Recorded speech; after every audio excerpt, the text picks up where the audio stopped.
اور کسی شخص میں طاقت نہیں کہ اللہ کے حکم کے بغیر مر جائے. اس نے موت کا وقت مقرر کر کے لکھ رکھا ہے، اور جو شخص دنیا میں اپنے اعمال کا بدلہ چاہے اس کو ہم یہیں بدلہ دے دیں گے، اور جو آخرت میں طالب ثواب ہو اس کو وہاں اجر عطا کریں گے، اور ہم شکر گزاروں کو عنقریب بہت اچھا صلہ دیں گے. اور بہت سے نبی ہوئے ہیں جن کے ساتھ ہو کر اکثر اہل اللہ دشمنوں سے لڑے ہیں، تو جو مصیبتیں ان پر اللہ کی راہ میں واقع ہوئیں ان کے سبب انہوں نے نہ تو ہمت ہاری اور نہ بزدلی کی، نہ کافروں سے دبے.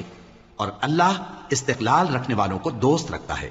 اور اس حالت میں ان کے منہ سے کوئی بات نکلتی تو یہی کہ اے پروردگار، ہمارے گناہ اور زیادتیاں جو ہم اپنے کاموں میں کرتے رہے ہیں معاف فرما، اور ہم کو ثابت قدم رکھ اور کافروں پر فتح عنایت کر. تو اللہ نے ان کو دنیا میں بھی بدلہ دیا اور آخرت میں بھی بہت اچھا بدلہ دے گا، اور اللہ نیکوکاروں کو دوست رکھتا ہے. مومنو، اگر تم کافروں کا کہا مان لوگے تو وہ تم کو الٹے پاؤں پھیر کر مرتد کر دیں گے، پھر تم بڑے خسارے میں پڑ جاؤ گے. یہ تمہارے مددگار نہیں ہیں بلکہ اللہ تمہارا مددگار ہے، اور وہ سب سے بہتر مددگار ہے.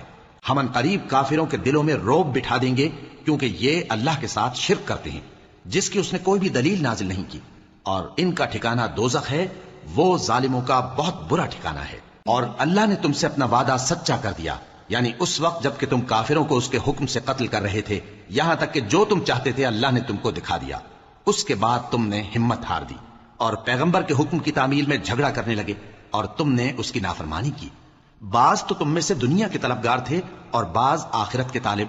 اس وقت اللہ نے تم کو ان کے سامنے سے ہٹا دیا تاکہ تمہاری آزمائش کرے، اور اس نے تمہارا قصور معاف کر دیا.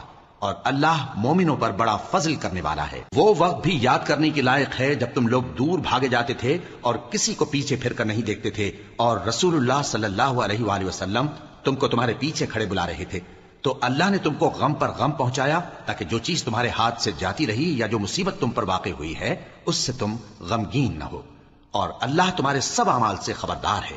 پھر اللہ نے اس پریشانی کے بعد تم پر تسلی نازل فرمائی، یعنی نیند، کہ تم میں سے ایک جماعت پر طاری ہو گئی، اور کچھ لوگ جن کو جان کے لالے پڑ رہے تھے اللہ کے بارے میں ناحق ایام کفر کیسے گمان کرتے تھے، اور کہتے تھے بھلا ہمارے اختیار کی کچھ بات ہے.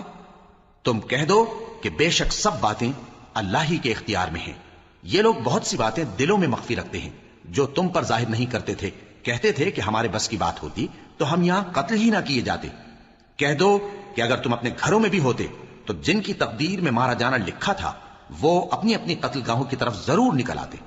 اس سے غرض یہ تھی کہ اللہ تمہارے سینوں کی باتوں کو آزمائے اور جو کچھ تمہارے دلوں میں ہے اس کو صاف کر دے. اور اللہ دلوں کی باتوں سے خوب واقف